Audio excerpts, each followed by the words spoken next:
For over 35 years, Garuda Metalindo has reliably manufactured high-quality precision fasteners and engineered components primarily for the automotive industry. Today, Garuda Metalindo has grown to become a leader in the industry, serving both domestic and global markets.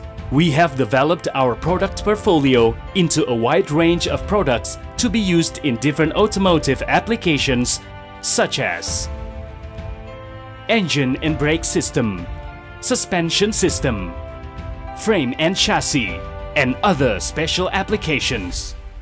Our history began in 1966, where we started from a home industry producing parts for rickshaws in Indonesia. By 1976, the company had expanded its products into spare parts for buses and trucks. The operation was then incorporated as PT Garuda Metalindo in 1982.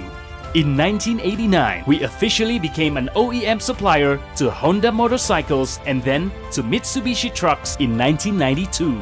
Over the years, the company acquired many more customers in the automotive industry in Indonesia. In 2015, the company achieved another significant milestone by listing its shares on the Indonesia Stock Exchange as PT Garuda Metalindo Tbk. Covering more than 40,000 square meters facilities in Greater Jakarta area, we are now manufacturing fasteners and components for cars, trucks, and motorcycle, as well as automotive component manufacturers and the general industry. Our manufacturing process begins from raw material processing in our subsidiary company, located in Tangerang, West Java.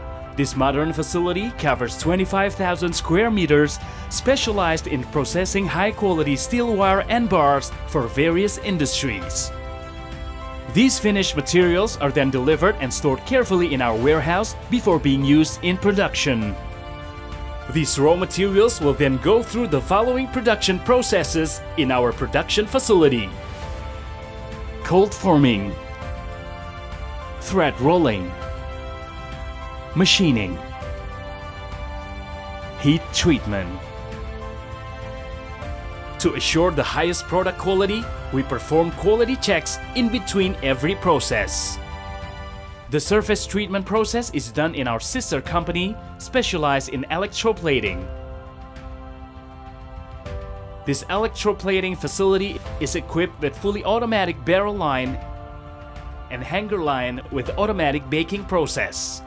The quality of the plating is then checked by using the following testing machines: X-ray machine for thickness plating and ROHS check, salt spray test machine for corrosion resistance check. Our tooling requirements are supported by our subsidiary company, specialized in producing high-quality precision tools. Its production process includes advanced milling, grinding and sewing, EDM wire cutting, and surface polishing. The final step after the production is the auto sorting and packing.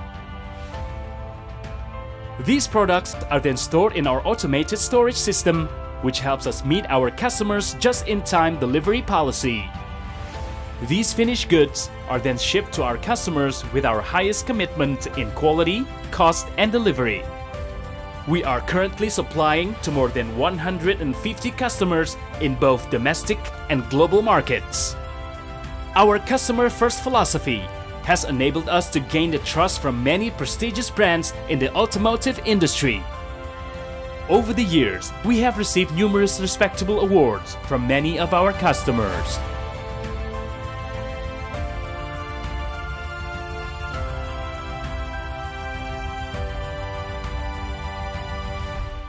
Garuda Metalindo.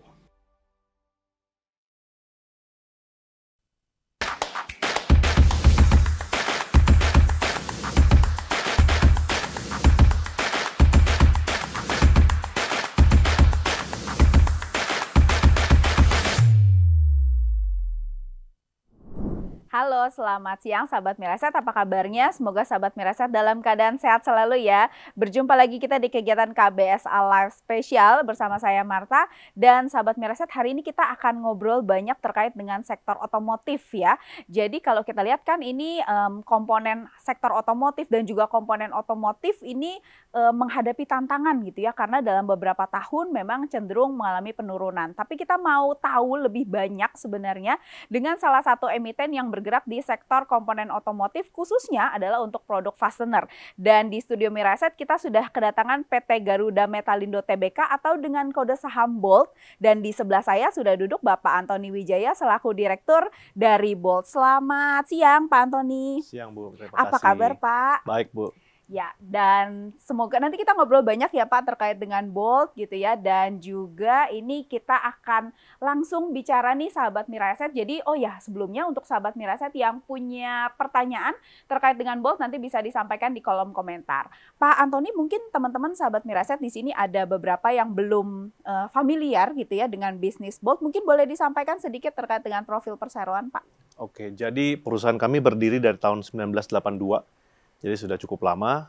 Kami adalah industri manufaktur, khususnya komponen otomotif. Kategori utamanya adalah fasteners. Jadi dalamnya itu ada yang kita sebut bolts, nuts, rivets, dan juga beberapa cukup luas yang kita kategorikan engineered components. Sebetulnya komponen-komponen yang dibuat dalam proses serupa seperti baut, namun belum tentu harus baut.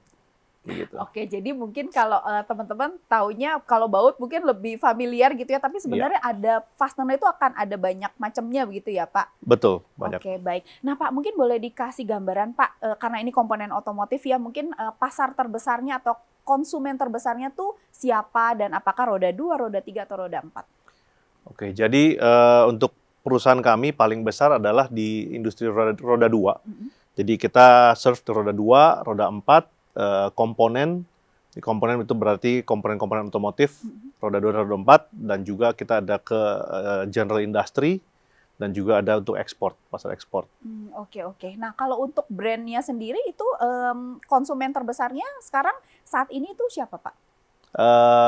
Pelanggan terbesar adalah pada saat ini Astra Honda Motor. Karena memang memang industri motor paling besar ya, penguasanya adalah Astra Honda Motor ya. Oke, baik. Nah, kalau untuk komponen yang di four wheel sendiri Pak, itu ada nama-nama siapa aja yang disuplai oleh perseroan? Sebetulnya semua OEM otomotif roda 4 itu pelanggan kami. Jadi dari Toyota, Daihatsu, Honda, Suzuki, Mitsubishi, begitu pula Mitsubishi Trucks, Hino Trucks, dan lain-lain itu semua adalah pelanggan kami. Oh, oke, baik Pak.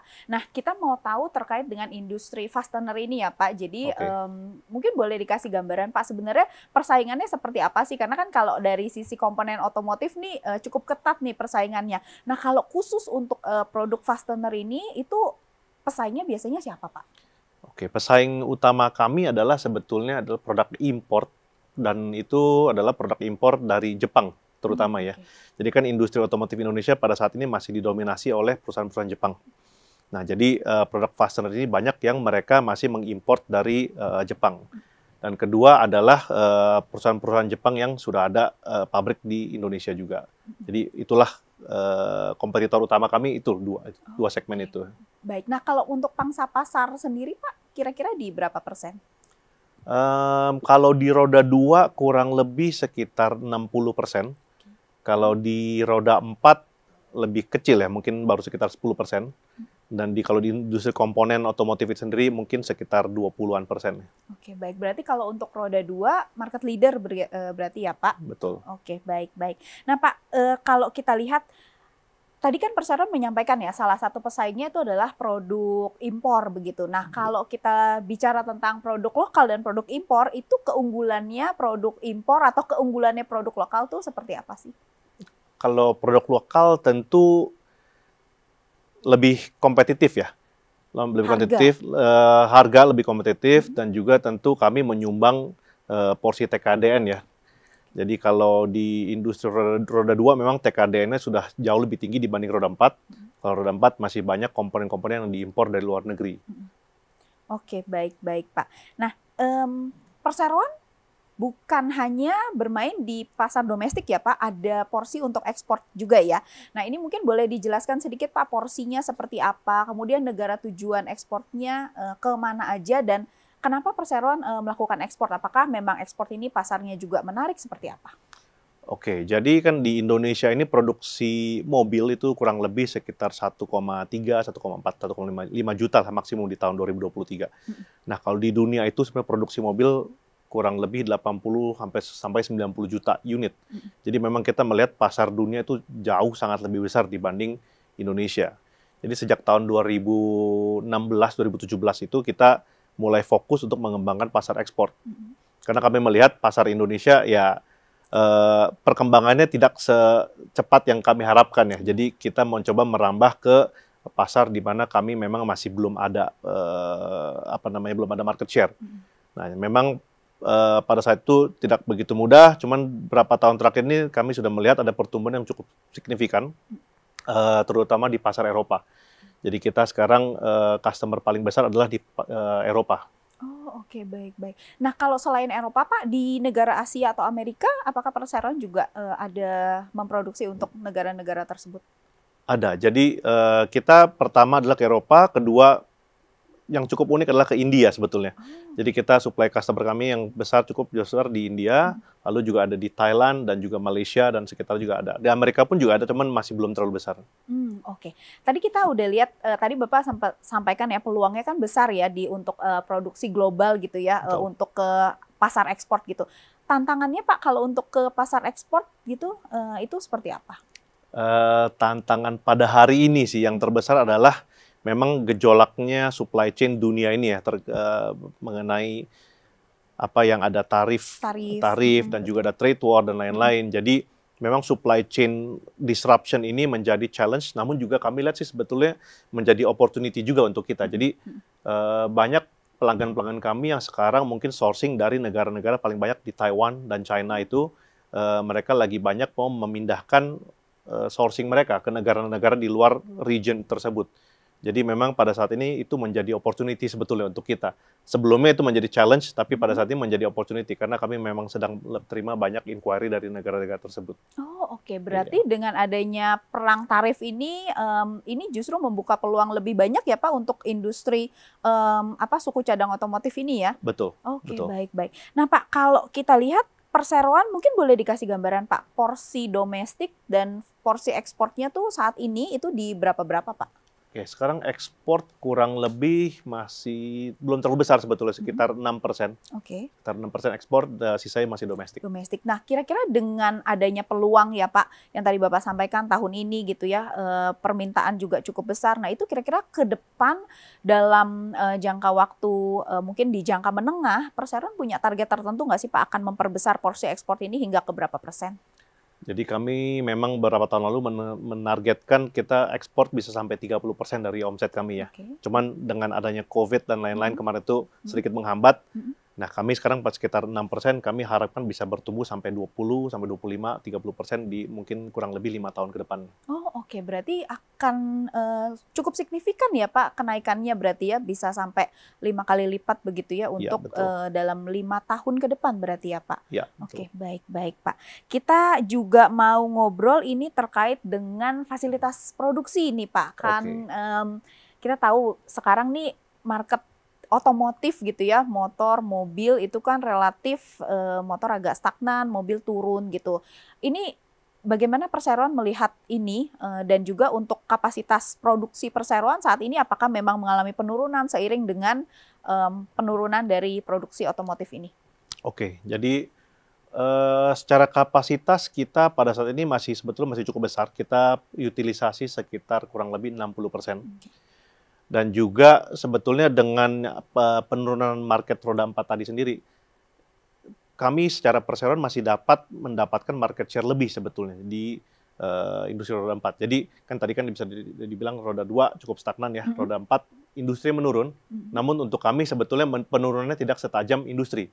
Karena pada saat yang bersamaan kami terus mendapatkan proyek-proyek lokalisasi dari customer kami. Jadi kita terus mendapatkan market share tambahan. memang ada slowing down secara overall market, tapi kami masih bisa membukukan ada pertumbuhan sedikit sih sebetulnya. Oke. Kalau ideal sendiri Pak untuk utilisasi pabrik itu di level berapa Pak? Di 80-85% masih bisa sih. Oke, baik Pak. Nah, berarti Pak dalam beberapa tahun yang tadi Bapak sampaikan kalau secara penurunan nggak sedalam penjualan mobilnya sendiri gitu ya. Iya, Itu betul. lebih karena memang ada customer baru atau misalnya itu lebih karena alasan apa Pak? Jadi kan memang pemerintah kan mendorong adanya lokalisasi dan peningkatan TKDN di industri otomotif ya. Jadi memang pabrikan otomotif ini terus juga mendorong untuk adanya lokalisasi. Jadi pada saat yang bersamaan market turun, kami mendapatkan produk-produk baru di customer yang sama. Jadi ada proyek-proyek baru tersebut yang mengkontribusi terhadap peningkatan penjualan market share kami lah. Oke, baik. Berarti ini juga bagian dari ini ya Pak, rencana pemerintah begitu ya, Betul. program pemerintah jadi memang membantu untuk industri lokal bisa berkembang lebih cepat dan lebih baik begitu ya. Iya. Oke, baik Pak. Nah, kita mau ngobrol terkait dengan tadi yang udah disinggung-singgung sedikit adalah industri otomotifnya. Dari sisi perseroan Pak, melihat ini industri otomotif ini sebenarnya tantangannya mungkin boleh dibahas yang roda 2, roda 4 Pak. Itu tantangan paling besar ada di mana sih Pak? Dan tentu saja yang paling penting outlook-nya ke depan seperti apa? Untuk industrinya sendiri ya. Oke, kalau roda 2 sih mungkin hampir 10 tahun terakhir nih stagnan lah ya. Iya. Kita lihat sepertinya di Indonesia mungkin kepemilikan motor akan stabil seperti inilah ke depannya. Namun untuk mobil sebetulnya kepemilikan mobil di populasi Indonesia sebetulnya masih rendah. Memang beberapa tahun terakhir ini ada penurunan, namun sih kami masih optimis ya untuk ke depannya. Kami pikir masih akan ada pertumbuhan yang akan signifikan beberapa tahun ke depan. Jadi kita lihat sih faktor utamanya tentu adanya pemulihan ekonomi di Indonesia. Kedua ya insentif-insentif pemerintah yang mendukung pertumbuhan industri juga kami harapkan itu bisa terjadi sih di beberapa tahun ke depan ini. Oke, baik.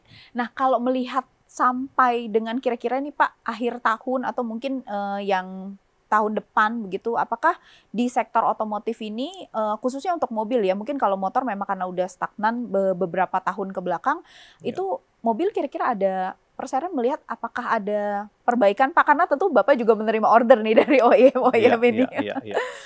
Jadi memang tahun ini sampai bulan Juni pun masih ada sedikit penurunan ya dibanding tahun lalu ya.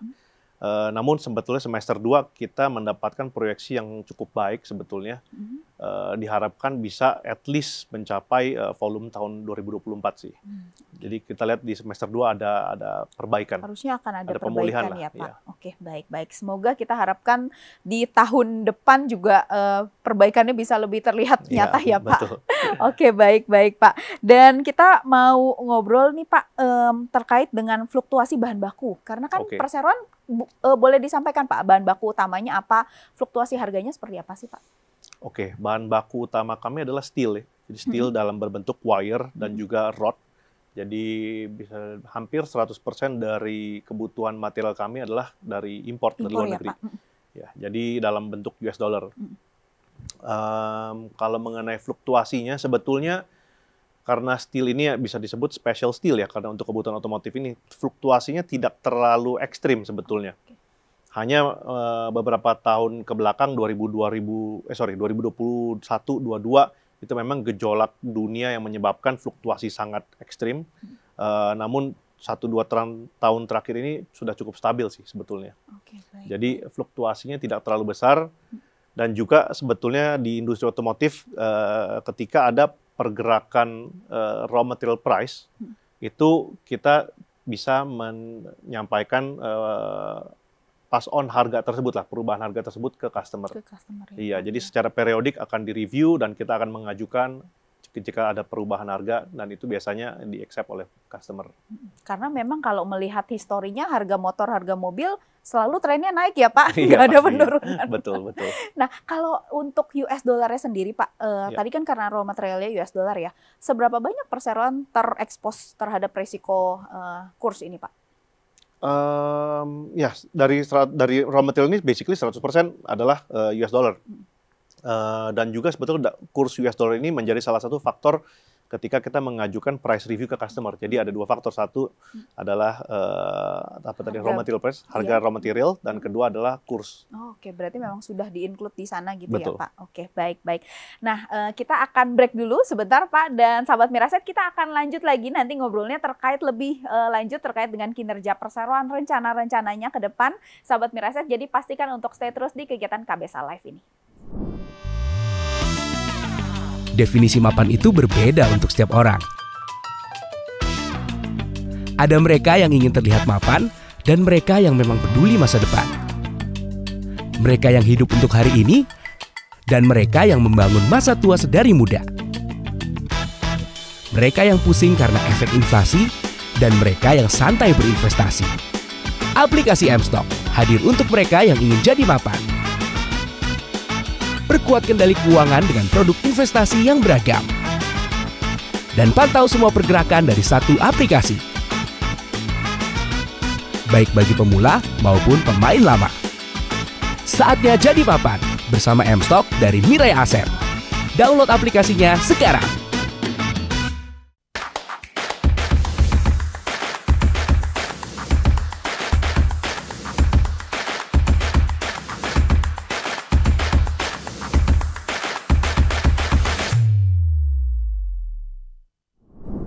Halo sahabat Miraset, kembali lagi kita di kegiatan KBSA Live bersama Bolt. Dan kita mau langsung ngobrol terkait dengan kinerja, tadi belum dibahas. Pak, mungkin sebagai salah satu perusahaan terbesar ya untuk fastener gitu ya, mungkin boleh disampaikan Pak, kinerja perseroan di kuartal 1, mungkin kalau boleh di-spill sedikit kuartal 2 karena udah selesai ya, walaupun belum dirilis ya, tapi mungkin boleh kalau misalnya ada yang mau disampaikan, boleh dikasih gambarannya Pak. Oke, jadi di Q1 memang top line kami bisa dibilang hampir sama lah ya dibanding tahun lalu. Ada sedikit pertumbuhan 0,sekian% saja. Namun secara profitabilitas kami mengalami perbaikan yang cukup signifikan. Terutama disebabkan oleh stabil material ya, harga raw material yang mendorong, dan juga efisiensi produksi di internal pabrik kami. Jadi kami banyak melakukan cost reduction, efisiensi, dan lain-lain, itu bisa terlihat terrefleksikan di profitability kami. Untuk Q2 sendiri juga sebetulnya masih mirip dengan tahun lalu, tidak terlalu banyak pertumbuhan, namun kami memproyeksikan di semester 2 lah yang akan mengkontribusi pertumbuhan yang lebih signifikan. Oke, kalau boleh tahu angka targetnya Pak sampai dengan akhir tahun? Oke, sampai akhir tahun kami memproyeksikan adanya pertumbuhan kurang lebih 25% di top line. Di top line, terutama sebetulnya kami baru menyelesaikan satu akuisisi di bulan Juni kemarin. Jadi angka konsolidasi ini akan mengkontribusikan pertumbuhan kurang lebih 25-30% dibanding tahun lalu. Oke, mungkin boleh dikasih gambaran lebih banyak Pak yang terkait dengan perusahaan yang diakuisisi ini? Oke, jadi kami baru mengakuisisi satu perusahaan. Perusahaan ini bergerak tentunya di bidang otomotif juga. Dan sebetulnya di luar fasteners, bukan fasteners. Jadi komponen otomotif dan kebanyakan customersnya adalah di industri roda 4. Jadi dengan akuisisi ini sebetulnya kami memperluas produk portfolio kami dan juga meningkatkan market share di industri otomotif itu sendirilah. Jadi di roda 4 kami menumbuhkan bisnis kami di segmen roda 4. Oh, oke, baik. Nah Pak, kalau dari sisi margin tuh perseroan menargetkan angka margin keuntungan tertentu nggak? Tentu ya, kami tentu ada target. Jadi di tahun lalu kami menargetkan kurang lebih 20% di level gross margin. Tahun ini juga kami mengharapkan bisa ada pertumbuhan dari 20%. Kami mengharapkan bisa 20 sekian persen lah dari sisi gross margin. Bisa membaik. Oke, baik. Nah kalau dari sisi tadi Pak, gross profit margin tuh sebenarnya faktor-faktor apa sih Pak yang bisa meningkatkan angkanya dari tahun ke tahun? Oke, jadi dari COGS itu ya, COGS paling besar di kami adalah unsurnya material, kedua manpower, ketiga adalah tooling dan lain-lain. Nah, jadi pertama dari raw material sendiri, kami memang selama ini mencoba untuk renegosiasi ulang dengan dengan supplier. Jadi memang harga itu memang ada harga acuan dunia, tapi harga yang kita transaksi dengan supplier tetap ada unsur negosiasi. Jadi kami berhasil untuk mensecure harga yang cukup kompetitif di tahun 2025 ini. Harga cukup stabil, dan juga kedua dari sisi manpower kita terus melakukan, bukan efisiensi ya, kami melakukan banyak otomatisasi dari sisi produksi sendiri. Kami mencoba bagaimana lebih efisien, lebih cepat, supaya overall COGS ini bisa membaik. Oke. Kalau ngomongin terkait dengan automated ini Pak, dari perseroan saat ini tuh sudah berapa persen dan kira-kira ke depan targetnya di berapa? Oke, pada saat ini sebetulnya kami masih dalam tahap awal sih, masih tahap awal. Jadi sebetulnya potensi untuk kita improve dari sisi automation ini masih sangat banyak. Jadi kami masih banyak melakukan pekerjaan manual di handling, di mana produk kami sebetulnya kan banyak produk kami kecil-kecil ya. Iya, betul. Kecil-kecil, variannya sangat banyak dan secara volume juga sangat banyak. Jadi kita ada 2000-an lebih part number. Secara volume kita setahun produksi lebih dari 2 miliar pieces. Bisa kebayang itu. Udah kayak uang ya Pak. Bisa kebayang itu perpindahan barangnya, Iya. manajemen stok dan lain-lain itu masih banyak membutuhkan kontrol manual. Nah, disitulah kami lagi merencanakan investasi untuk automation yang lebih jauh supaya reduce labor yang manual-manual lah untuk hal-hal demikian yang tidak ada value added-nya ya. Jadi memang labor manual itu masih dibutuhkan untuk value add dari sisi produksi, namun proses-proses yang tidak ada value add itulah yang kami coba eliminasi. Kira-kira ada gambaran Pak dalam berapa tahun perseroan menargetkan untuk investasi di mesin-mesin ini Pak?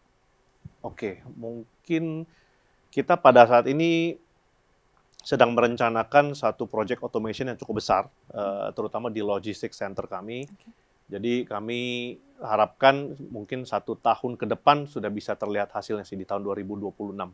Oke, berarti ini tengah dalam proses ya Pak? Betul. Nah ini berarti ada capex-nya kan tentu saja. Ya. Tahun ini persiapan atau berapa anggarannya Pak? Tahun ini capex di 40 miliar. Oke, itu mayoritas untuk proyek ini atau ada lagi yang?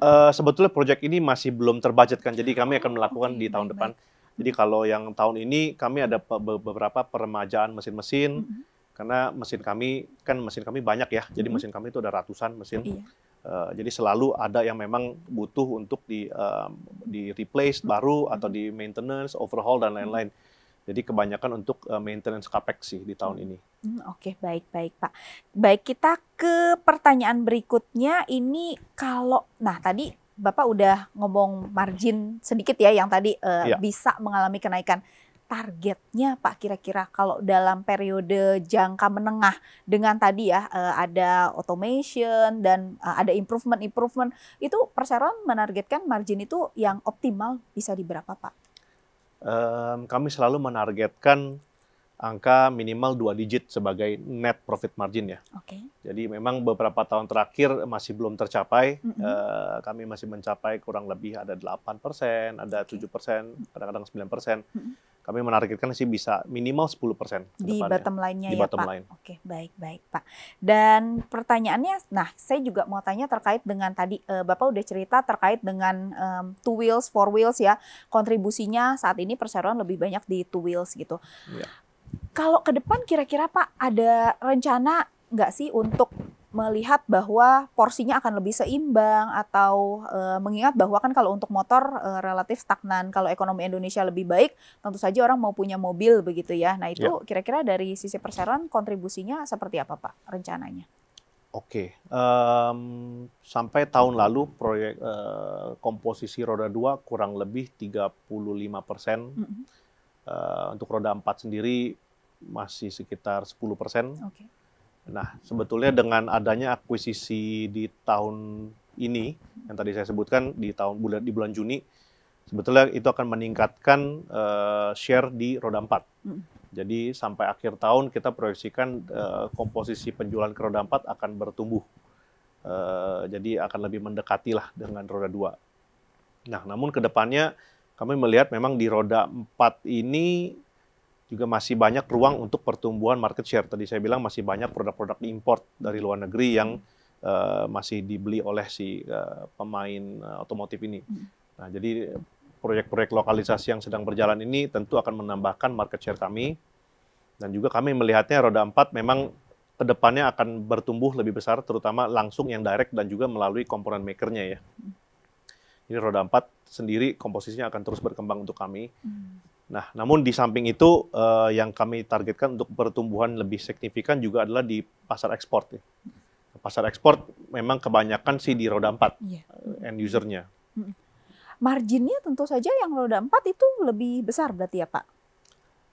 Sebetulnya tergantung produknya Jenisnya, juga sih, tergantung ya. jenis produk karena jenis varian produk kami juga sangat luas ya. Jadi ada produk-produk yang bisa kami sebut biasa produk standar itu memang margin tidak terlalu bagus. Namun ada produk-produk yang cukup kompleks yang dimana marginnya juga lebih besar. Jadi memang tergantung barang sih. Oh oke, baik-baik Pak. Nah tadi perseroan berarti kan saat ini fokus di fastener. Kemudian ada beberapa tadi yang sister company itu berarti produksinya apa Pak jenisnya? Yang tadi diakuisisi? Oke, dia itu memproduksi bermacam-macam komponen. Jadi ada komponen-komponen untuk chassis, mobil, kendaraan komersial, trucks ya. Jadi komponen kaki-kaki, ada komponen di engine juga, ada komponen di sistem brake system. Jadi itu memang memperluas produk portfolio kami di luar dari fasteners. Ke depan Pak, kira-kira apakah ada rencana untuk lebih memperluas portofolio dan pertimbangannya biasanya apa Pak? Oke, untuk portfolio produk kami terus pada saat ini sih terus membuka peluang sih ya. Kali ini kami sedang banyak menerima juga beberapa tawaran untuk kerjasama dan untuk pengembangan ke produk-produk yang lain. Kami sedang mengevaluasi terus sih. Tentu dengan adanya perubahan industri ya, pada saat ini kan banyak mobil-mobil EV dari Cina yang mulai masuk ke Indonesia ya. Jadi banyak juga perusahaan-perusahaan yang sedang menargetkan untuk pasar tersebut. Masuk ke sana ya Betul. Pak. Jadi kami juga lagi banyak permintaan-permintaan dari beberapa industri player lain lah untuk mengeksplor ke situ. Oke Pak, nah kita mau lebih dalam ngobrolin terkait dengan pasar ekspor ya Pak. Karena kan tadi kita tahu nih pasar Indonesia, bahkan produsen mobil Indonesia aja juga mereka juga melirik pasar ekspor gitu ya, karena mungkin pasar dalam negerinya agak lesu. Dari sisi perseroan juga memilih strategi yang sama. Nah, seberapa menarik sih Pak sebenarnya pasar ekspor ini? Memang kalau secara jumlah besar gitu ya, tapi mungkin Bapak sebagai pelaku itu melihat hal-hal tertentu gitu Pak. Oke, jadi pasar ekspor itu untuk kami sebetulnya sangat-sangat menarik. Sangat-sangat menarik karena pasarnya begitu luas dan memang produksinya jauh-jauh melebihi Indonesia. Jadi kita lihat ketika kita mendapatkan 1 atau 2 proyek saja, mungkin itu ekuivalensinya dengan 10 atau 20 proyek di Indonesia begitu. Jadi effort yang sama kami lakukan bisa menghasilkan result yang jauh lebih besar. Dan juga kami melihat pertumbuhannya akan jauh lebih signifikan untuk kami. Karena memang di pasar tersebut market share kami masih sangat rendah ya. Jadi pasar ekspor kami kan masih targetkan terutama di Eropa dan juga sebetulnya kedua Amerika. Karena memang 2 region ini adalah produsen otomotif terbesar di dunia lah, di luar China ya. Dan pada saat ini memang kami juga sedang mengerjakan beberapa proyek untuk customer-customer kami di Eropa dan di Amerika, di mana volume-volume yang mereka butuhkan itu jauh lebih signifikan dibanding Indonesia. Jadi effort yang kami keluarkan mendevelop satu produk, bicara dengan satu customer itu akan membuahkan hasil yang sangat besar. Jadi itulah kenapa kita sangat tertarik dengan pasar di ekspor. Kira-kira Pak, apa sih yang bisa menjadi keunggulan perseroan gitu ya? Karena kan tentu saja kalau untuk pasar ekspor bersaing dengan produsen dari berbagai negara gitu ya. Nah, dari sisi perseroan, kira-kira apa yang membuat perseroan ini bisa terpilih dibandingkan dengan produsen supplier-supplier lainnya? Oke, jadi ada beberapa faktor sih. Kalau pertama adalah kami sudah di industri ini cukup lama ya, sudah 40 sekian tahun dan kami sudah menjadi supplier otomotif yang terdaftar sudah kurang lebih 30-an tahun. Jadi kredibilitas kami sebagai satu perusahaan itu juga sudah bisa diakui lah dengan kebutuhan kualitas dari pemain global tersebut. Satu itu. Kedua adalah kami memiliki integrasi supply chain yang cukup lengkap. Jadi kami beli raw material dari luar negeri, lalu ada yang kita sebut raw material processing. Jadi itu kita ada anak perusahaan juga yang memproses material tersebut. Kami juga ada anak perusahaan yang memproduksi toolingnya juga sendiri, dan kami juga ada perusahaan yang melakukan surface treatment. Jadi secara integrasi vertikal kami juga sudah cukup baik. Jadi kami melihat competitiveness kita di sini juga cukup bisa menjadi bahan kompetitif untuk ke luar negeri. Kalau untuk brand sendiri Pak, ini kan tadi pasar perseroan kurang lebih 6% ke ekspor gitu ya. Untuk konsumennya sendiri yang paling besar dari mana Pak? Dari Eropa paling besar. Dan mungkin itu spesifik brand gitu atau negaranya Pak? Oke, di Jerman sih, di Jerman. Oke. Dan end customer kami terbesar adalah di Volkswagen Group. Jadi Volkswagen kan banyak ya, ada Volkswagen, ada Audi dan lain-lain itu. Jadi itu merupakan customer terbesar kami. Dan perseroan ke depan akan terus menyasar khususnya di produsen-produsen otomotif di Jerman ini Pak? Iya, betul. Oke, baik-baik. Nah Pak, kita tadi Bapak ada sempat sampaikan sedikit ya, sebenarnya perseroan ini bukan cuma di sektor otomotif ya, fastenernya bukan cuma di otomotif, tapi ada yang non-otomotif. Dan kita mau tahu juga lebih banyak Pak, yang non-otomotif tuh porsinya mungkin dulu ya, pertama, kemudian di bidang-bidang apa aja, di sektor-sektor apa aja Pak? Oke. Jadi tahun 2024 sampai kuartal 1 kemarin di non-otomotif kami kurang lebih sekitar 5-6%. Memang masih sangat kecil. Memang beberapa tahun terakhir belum menjadi fokus kami. 2 tahun terakhir ini baru kita fokus untuk mengembangkan di pasar non-otomotif ya. Karena kami melihat, kami fokus di otomotif, namun yang di luar non-otomotif ini kami nggak touch sama sekali. Jadi kita sekarang mulai merambah ke situ. Nah, di dalamnya ada beberapa segmen sebetulnya. Salah satunya adalah di infrastruktur, yaitu di steel construction dan lain-lain. Itu kita belum touch sama sekali. Lalu kedua juga di sektor oil and gas, ada juga di heavy equipments, dan juga di general industry lainnya. Nah, jadi memang beberapa segmen inilah yang kita sedang fokuskan untuk pertumbuhan di non-otomotifnya. Kalau persaingannya sendiri Pak, kira-kira kalau yang untuk non-otomotif itu lebih ketat atau lebih longgar?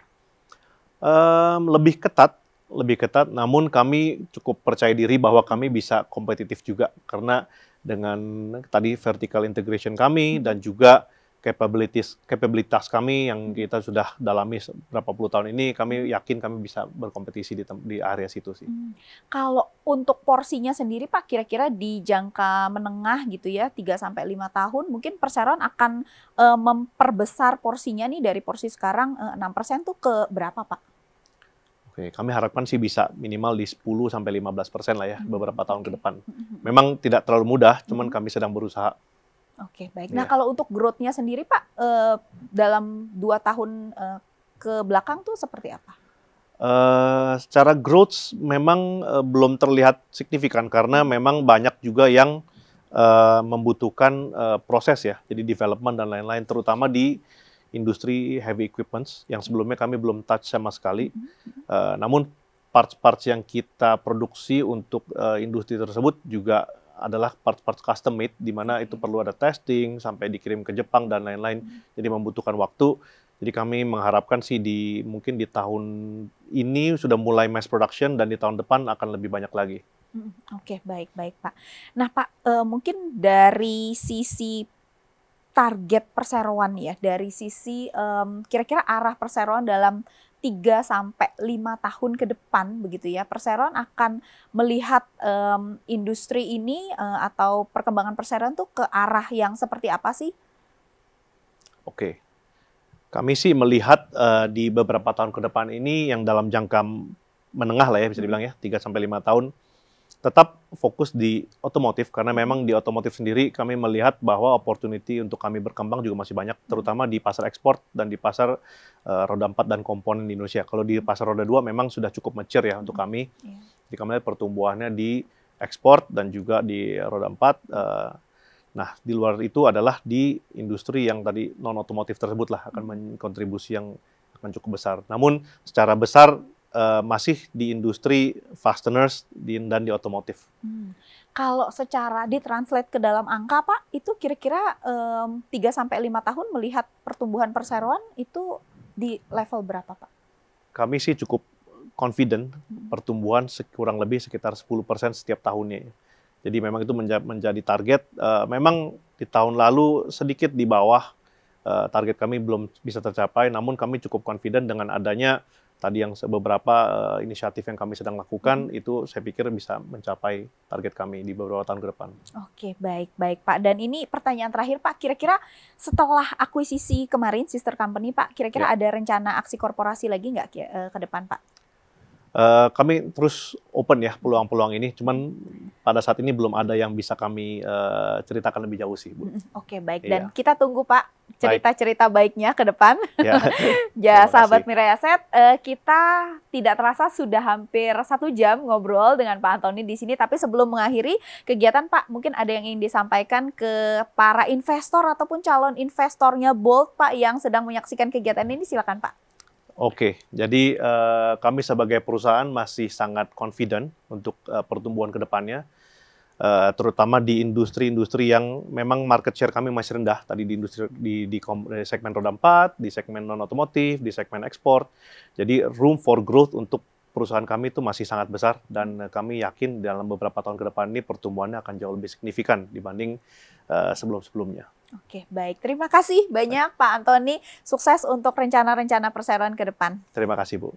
Baik, dan sahabat Miraset, terima kasih sudah menyaksikan kegiatan KBSA Live Special ini hingga selesai. Semoga yang tadi disampaikan bisa menambah pengetahuan sahabat Miraset dan juga bisa menjadi bahan pertimbangan investasi untuk ke depannya. Saya Marta pamit undur diri, kita ketemu lagi di lain kesempatan. Akhir kata, salam sehat selalu untuk sahabat Miraset.